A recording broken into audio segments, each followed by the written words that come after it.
जय हिंद। आज इस वीडियो में हम लोग जानेंगे ब्रह्मांड की उत्पत्ति। जैसे कि यहाँ पे आप लोग देखेंगे ये जो आप लोग को फिगर बनाए हैं कैसे ब्रह्मांड की उत्पत्ति हुई है उसको लेकर के यहाँ पे संपूर्ण जानकारी आप लोग को मिलने वाला है। ठीक है, इसमें जैसे आप लोग देखेंगे ब्रह्मांड की उत्पत्ति कैसे हुआ है। ठीक है, और इससे रिलेटेड क्वेश्चन आपके एग्जाम में ज़्यादा पूछे जाते हैं। ठीक है ना, तो यहाँ पर आप लोग देखेंगे सबसे पहले हम जानेंगे एस्ट्रोनॉमी के बारे में। ठीक है, यानी ब्रह्मांड की उत्पत्ति करना ही मतलब एस्ट्रोनॉमी कहलाएगा। ठीक है, ब्रह्मांड की उत्पत्ति क्या कहलाएगा जी? एस्ट्रोनॉमी कहलाएगा। ठीक है, ऊपर जितने भी तारों के समूह दिख रहे हैं या जितने भी तारे दिखते हैं, ठीक है, वो क्या होते हैं? ब्रह्मांड होते हैं। ठीक है, वो क्या होते हैं जी? ब्रह्मांड होते हैं। ठीक है, अब देखिए यहाँ पे जैसे आप लोग देखेंगे तो आकाशगंगा एक होता है। ठीक है, तो ये आकाशगंगा क्या होता है? तो ये तारों के समूह को हम क्या कहते हैं? आकाशगंगा कहते हैं। ठीक है, तारों के समूह यानी बहुत सारे तारों के जब हम मिला देते हैं एक समूह बनता है उसको हम क्या बोलेंगे? आकाशगंगा बोलेंगे। ठीक है, उसके बाद हम बात करते हैं इसकी संख्या कितनी होती है। आकाशगंगा की जो संख्या होती है, ठीक है, ये आपको 100 अरब से भी अधिक होती है जिसको हम लोग गिनती नहीं कर सकते हैं। ठीक है, जैसे कि आप लोग रात में जैसे सोते हैं तो आप लोग के ऊपर जितने भी तारे टिमटिमाते हैं, ठीक है, क्या आप उसको काउंट कर सकते हैं? नहीं कर सकते हैं। ठीक है, तो ये तारों के समूह जो होते हैं उसी को आकाशगंगा कहते हैं और आकाशगंगा जो होता है ये लगभग 100 अरब से अधिक ही होता है। ठीक है, यानी इसको हम काउंट नहीं कर सकते हैं। ठीक है, अब सबसे नज़दीक जो है आकाशगंगा कौन होता है? तो सबसे जो है नज़दीक जो है आकाशगंगा जो है मंदाकिनी होता है। ठीक है, कौन होगा जी? तो मंदाकिनी होगा। ये सब क्वेश्चन आपके एग्जाम में पूछे भी जाएंगे और आपके लिए बेहतर वीडियो होने वाला है। वीडियो को अंत तक जरूर देखिएगा और वीडियो को लाइक, चैनल को जरूर सब्सक्राइब कर दीजिएगा क्योंकि आज से इस चैनल पे आप लोग को ये जो ज्योग्राफी का क्लास 1 है इसी तरीक़ा से रेगुलर आप लोग को इस चैनल पे वीडियो मिलेगा इसी तरह का। ठीक है, तो वीडियो को लाइक, चैनल को जरूर सब्सक्राइब कर दीजिएगा और वीडियो को अंत तक देखिएगा जिससे आप लोग को यहाँ से सही जानकारी मिल सके। अब चलिए यहाँ पे जैसे हम लोग जाने ब्रह्मांड के बारे में। ठीक है, अब इसकी उत्पत्ति कैसे हुई है, कैसे इसका ब्रह्मांड की उत्पत्ति किया गया है। ठीक है, तो इसको देखिए सबसे पहले हम जानेंगे ब्रह्मांड की उत्पत्ति के बारे में। तो यहाँ पे आप लोग देखिए सबसे पहले एक गैस बना था। ठीक है, विरल गैस जिसको हम लोग बोलेंगे, क्या बोलेंगे जी?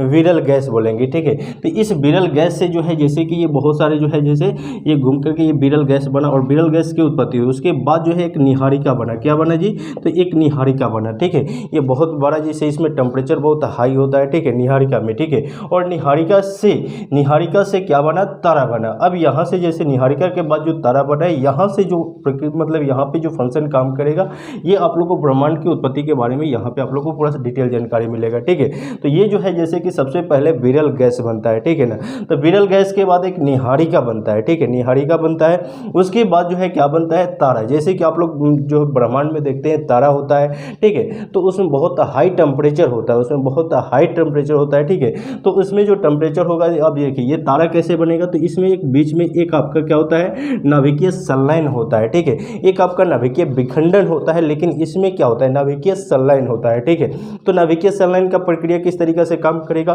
तो देखिए नाभिकीय संलयन जो होता है इसमें जैसे हाइड्रोजन और हीलियम होता है। क्या क्या होता है जी?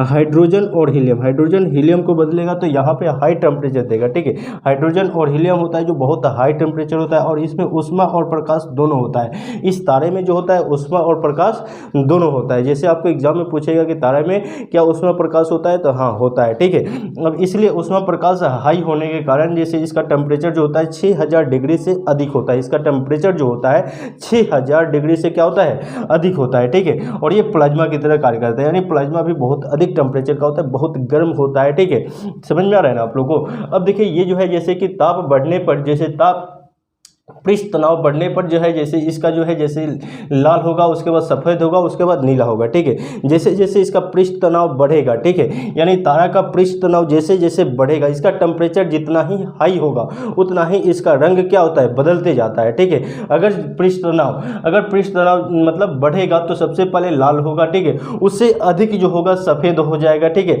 उसके बाद और अधिक हम बात करें तो मतलब नीला हो जाएगा। ठीक है, तो हम बात करेंगे कि मतलब पृष्ठ तनाव सबसे अधिक किस में होता है, किस रंग में होता है? तो ये नीला में होता है। ठीक है, मध्यम बोले तो वो क्या होगा? सफेद, और सबसे कम बोले तो लाल। ठीक है, या पूछेगा कि पृष्ठ तनाव सबसे कम किस में होगा? तो लाल, उसके बाद मध्यम तो सफेद हो जाएगा, सबसे अधिक पृष्ठ ताप किस में होगा? तो नीला में होगा, यानी ताप बढ़ने पर इसका रंग क्या होता है? बदलता है। ठीक है, अब देखिए ये तारा आप लोग समझ में आया कि जैसे तारा में क्या होगा? संलयन होगा, उसके बाद हाइड्रोजन और हीलियम इसमें पाया जाता है, ऊष्मा और प्रकाश दोनों इसमें होता है। ठीक है, इसमें टेम्परेचर की बात करें तो ये आपको कितना होता है? है 6000 डिग्री सेल्सियस होता है, बहुत अधिक टेम्परेचर होता है। ठीक है, आगे हम लोग पढ़ेंगे, बहुत सारे इसका फंक्शन होता है। ठीक है, उसके बाद इसमें प्लाज्मा भी होता है। ठीक है, जब 6000 डिग्री सेल्सियस होगा तो क्या होगा, प्लाज्मा भी होगा। ठीक है, यानी बहुत हाई टेम्परेचर का ये तारा होता है। ठीक है ना, जैसे नीचे से छोटा छोटा दिखाई देता है लेकिन ऊपर बहुत बड़ा होता है। ठीक है, अब देखिए ये प्लाज्मा को टूटने से, इस प्लाज्मा को टूटने से क्या बनता है, इसमें क्या होता है कि यहाँ से ही इसमें हाई टेम्परेचर होता है, जब इसमें से इसमें आता है तो इसमें ईंधन कम होता है। ठीक है, इसमें क्या होता है, ईंधन बहुत कम होते जाता है। ठीक है, जब इस तारा से ये जो है इसमें आएगा लाल दानव में, किस में आएगा जी, लाल दानव में। ठीक है, ये आपका होता है लाल दानव, ये क्या होता है, ये आपका लाल दानव होता है। ठीक है, जब ये आपका तारा से लाल दानव में आएगा तो इसका ईंधन क्या होगा, कम होते जाएगा, इसका ईंधन मिनिमम होते जाएगा, कम होते जाएगा। ठीक है, और जब ये ईंधन कम होगा ना तो ये दो भाग में बंटना स्टार्ट करेगा, ये दो भाग में क्या करेगा, बंटना स्टार्ट करेगा, बट जाएगा। ठीक है, तो देखिए इसमें जब ये ईंधन इसका कम होगा इस लाल दानव का, ठीक है, इसका लाल दानव का क्या होगा, ईंधन जब क्या होगा, कम होते जाएगा तो ये दो भाग में बटेगा, और ये बट करके यानी ये टूट करके क्या बनेगा, ये आपका एक श्वेत वामन बनाएगा और एक काला वामन बनाएगा। ठीक है, अब देखेंगे जैसे कि लाल दानव से जब ये टूटेगा तो श्वेत वामन कब बनेगा, तो इसमें जो है ये जब ये यहाँ से टूट करके इसमें आएगा तो ये बहुत कम चमकेगा। ठीक है, यानी जैसे आप लोग बैटरी में जो, जैसे कि टर्च में बैटरी लगाते हैं, उसका सेल में जो है जैसे कि उसका जो बैटरी का वैल्यू जो होता है, उसका चार्ज वो धीरे धीरे क्या होता है, कम होते जाता है। जब पूरा कम होते जाता है तो यहाँ आता है, यहाँ से यहाँ आएगा तो वो कम लाइट देता है, कम लाइट देता है ना जी, तो वही प्रक्रिया यहाँ पे भी काम करेगा। यहाँ पे ये जो है ईंधन थोड़ा थोड़ा कम होता है, जिसके कारण यहाँ पे ये क्या करता है, ये श्वेत वामन बनता है, जिसमें ये कम मतलब कम चमकता है। ठीक है, उसके बाद यहाँ पे काला वामन के पास आते ही ये क्या होता है, इसका ईंधन खत्म हो जाता है, इसका ईंधन क्या होता है, खत्म हो जाता है, इसका जो चार्ज होता है क्या होता है, खत्म हो जाता है, और ये नहीं चमकता है, ये क्या करता है, नहीं चमकता है, यानी अपना चमकना खत्म कर देता है। ठीक है, तो ये आप लोग समझे यहाँ से। अब ये देखिए जैसे कि यहाँ पे आप लोग देखें ये इसमें क्यों परिवर्तित हो रहा है, ये आपका जो लाल दानव है, ये लाल दानव श्वेत वामन में क्यों परिवर्तित हो रहा है, तो यहाँ पे आप लोग देखेंगे इसका सूर्य का द्रव्यमान से 1.44 ये क्या होता है, छोटा होता है, सूर्य के द्रव्यमान से 1.44 इसका वैल्यू क्या होता है, छोटा होता है, जिसके कारण ये जो है आपका ये लाल दानव जो है ये आपका श्वेत वामन में बदल जाता है, और श्वेत वामन ईंधन कम होने के कारण ये किस में बदल जाता है, काला वामन में बदल जाता है। ठीक है, जिसके कारण इसमें यहाँ तो ईंधन खत्म हो जाता है और ये चमकना कम कर देता है, यानी बंद कर देता है, नहीं चमकता है। ठीक है, तो ये आप लोग समझे, यहाँ से ये जो है लाल दानव। अब यहाँ पे देखिए यहाँ से एक और फंक्शन काम करेगा। ठीक है, जैसे कि यहाँ पे आप लोग देखेंगे लाल दानव, तो ये लाल दानव से बोले कि दो भाग में ये टूटेगा, तो पहले ये क्या करेगा, सूर्य के द्रव्यमान से जब कम रहेगा तो ये आपका श्वेत वामन में जाएगा और ये कम चमकेगा और ये छोटा तारा बनेगा। कैसा तारा बनेगा जी, छोट छोट, जो आप लोग को आकाशगम मतलब ऊपर आप लोग देखते होंगे रात में छोटा छोटा जो तारा दिखता है ना, यही बनता है। ठीक है, ये कभी मतलब चमकता है, कभी नहीं चमकता है। ठीक है, तो ये छोटा तारा ये बनता है जब ये सूर्य के द्रव्यमान से 1.44 छोटा होता है, तब ये कैसा तारा बनता है जी, छोटा तारा बनता है। ठीक है, अब देखिए यहाँ पे बड़ा तारा कब बनेगा, बड़का तारा कब बनेगा, तो यहाँ पे आप लोग देखिए जैसे कि ये जो लाल दानव है, ये जो लाल दानव है ये भड़क करके, यानी कि ये भड़कना जैसे होता है ना, जैसे कि एक एल्युमिनियम का कुछ होता है ठोस पदार्थ, उसको फोड़िएगा तो भड़क जाता है। ठीक है,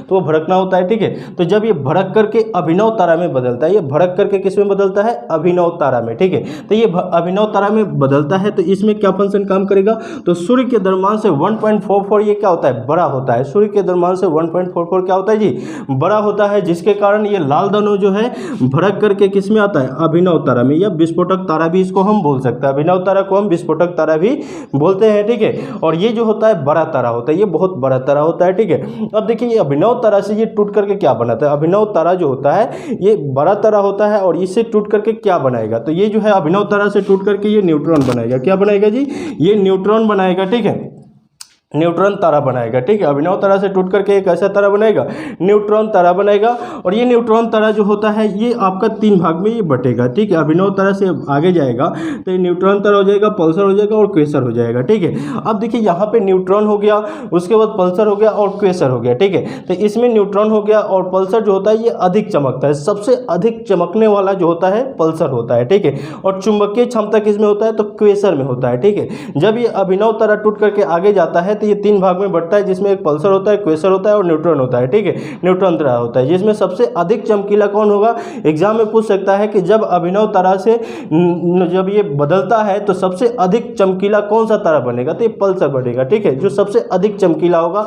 और चुंबकीय क्षमता किसमें अधिक होगा, तो ये क्वेसर में होगा, ठीक है। अब देखिए न्यूट्रॉन से जो है, अगर ये न्यूट्रॉन से आगे बढ़ेगा, न्यूट्रॉन से जब ये आगे बढ़ेगा तो न्यूट्रॉन से जब आगे बढ़ेगा तो ये ब्लैक होल बनाएगा। ब्लैक होल कैसा होता है, जैसे कि आप लोग देखे होंगे ब्लैक होल, जैसे कि पहले हम लोग क्या करते थे छोटे में, जब किसी चिमकिल जो होता है ना, पॉलीथीन होता है, उसको आगी में डालने पे वो छोटे छोटे सिकुड़ते जाता है, ठीक है, वो सिकुड़ करके एक छोटा सा एक ठोस पदार्थ मतलब ठोस बन जाता है, ठीक है, जो जिसका वजन भी अधिक होता है और बहुत वो कठोर होता है, ठीक है ना, और उसका डेंसिटी क्या होता है, कम होता है, ठीक है, सॉरी डेंसिटी अधिक होगा लेकिन सिकुड़ेगा ज़्यादा। जब सिकुड़ेगा ज़्यादा तो उसका डेंसिटी बढ़ जाएगा, डेंसिटी क्या होगा, बढ़ जाएगा, वजन उसका बढ़ जाएगा, ठीक है। तो यहाँ पे न्यूट्रॉन से जो आगे बढ़ेगा, ये न्यूट्रॉन से जो आगे बढ़ेगा, अभिनव तारा से आ गया न्यूट्रॉन, और न्यूट्रॉन से जब आगे बढ़ेगा तो ये सिकुड़ना चालू करेगा। क्या करना चालू करेगा, सिकुड़ना चालू करेगा, ठीक है, और सिकुड़ करके क्या बनाता है, ये ब्लैक होल बनाता है। ब्लैक होल का डेंसिटी जो होता है, घनत्व तो बहुत अधिक होता है, ठीक है, डेंसिटी इसका क्या होता है, बहुत अधिक होता है, क्योंकि न्यूट्रॉन से आगे जब बढ़ता है ना तो ये सिकुड़ना चालू कर देता है, ठीक है, हीट के कारण, ये गर्मी के कारण क्या होता है, सिकुड़ना चालू कर देता है, ठीक है। जैसे कि आप लोग को हम बताएं कि जैसे जब चिमकिल को क्या करते हैं हम लोग, हीट करते हैं, तो पहले तो उसका जो है जैसे आयतन बड़ा होता है, लेकिन उसको सिकुड़ करके उसका जो है क्या होता है, वो एक छोटा सा मतलब बन जाता है, ये गोला टाइप का, ठीक है, तो उसका वजन भी ज़्यादा होता है, ठीक है, और डेंसिटी भी अधिक हो जाता है, ठीक है। उसी तरीके से यहाँ से ये आगे बढ़ेगा तो इसका टेम्परेचर हाई होने के कारण ये सिकुड़ करके ब्लैक होल बनाता है, और जिसका टेम्परेचर जो होता है मतलब टेम्परेचर भी हाई होता है और डेंसिटी जो है इसका घनत्व भी बहुत हाई होता है, ठीक है। बोला जाता है कि जैसे कि एक लड्डू जो होता है ना, छोटा सा लड्डू, उस लड्डू का जो वजन होता है मतलब 100 हाथी के इक्वल होता है इस ब्लैक होल का वजन, ठीक है। इसी को हम लोग जैसे हम बोलते हैं कि जैसे ज़मीन पे कभी कभी क्या होता है कि उल्कापिंड, जैसे हम लोग बोलते हैं कि उल्कापिंड गिरने वाला है, ठीक है, जहाँ भी उल्कापिंड गिरता है ना तो इसमें प्लाज्मा भी इंक्लूड रहता है, ठीक है, इसमें प्लाज्मा भी उपस्थित रहता है जो बहुत ही हीट होता है, ठीक है। तो ये प्लाज्मा के साथ लेकर के आता है, बहुत ही हीट होता है। जब ये पृथ्वी पर गिरेगा तो उतने दूर का जो है बहुत सारे जो है जैसे क्षति कर देता है, ठीक है। तो इसी को बोला जाता है ब्लैक होल को उल्कापिंड, ठीक है, जो आप लोग को आगे इसी में पढ़ना है, ठीक है। जैसे अगले वीडियो में हम आप लोग को ये ब्लैक होल के बारे में डिटेल में बताएंगे कि उल्कापिंड क्यों गिरता है और उल्कापिंड गिरने का कारण क्या होता है, ठीक है। कुछ उल्कापिंड जो होता है सूर्य अपनी ओर आकर्षित कर लेता है गुरुत्वाकर्षण बल के कारण, कुछ उल्कापिंड जो होता है पृथ्वी पे ही क्यों गिर जाता है, ठीक है। इस सब के बारे में जानकारी आप लोग को अगले वीडियो में देंगे, लेकिन अभी यहाँ पे आप लोग देखिए ये जो उल्कापिंड होता है इसमें प्लाज्मा भी उपस्थित होता है, जिसमें बहुत ही हीट होता है और इसका डेंसिटी बहुत हाई होता है, डेंसिटी अधिक होता है, ठीक है।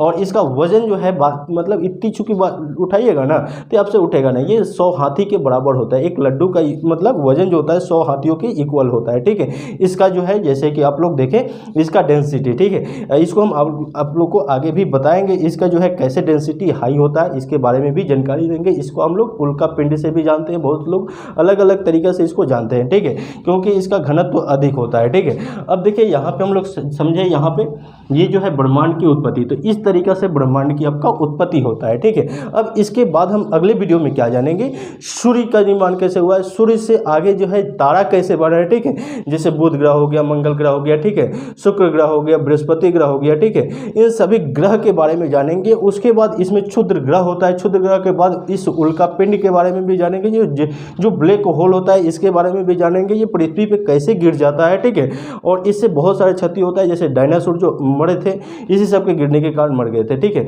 तो ये बहुत ही हाई मतलब घनत्व के कारण होता है, ठीक है, और इसके बारे में अगले वीडियो में जानेंगे। वीडियो अच्छा लगा तो वीडियो को लाइक, चैनल को जरूर सब्सक्राइब कर दें। वीडियो देखने के लिए बहुत बहुत धन्यवाद। मिलते हैं अगले वीडियो में। जय हिंद।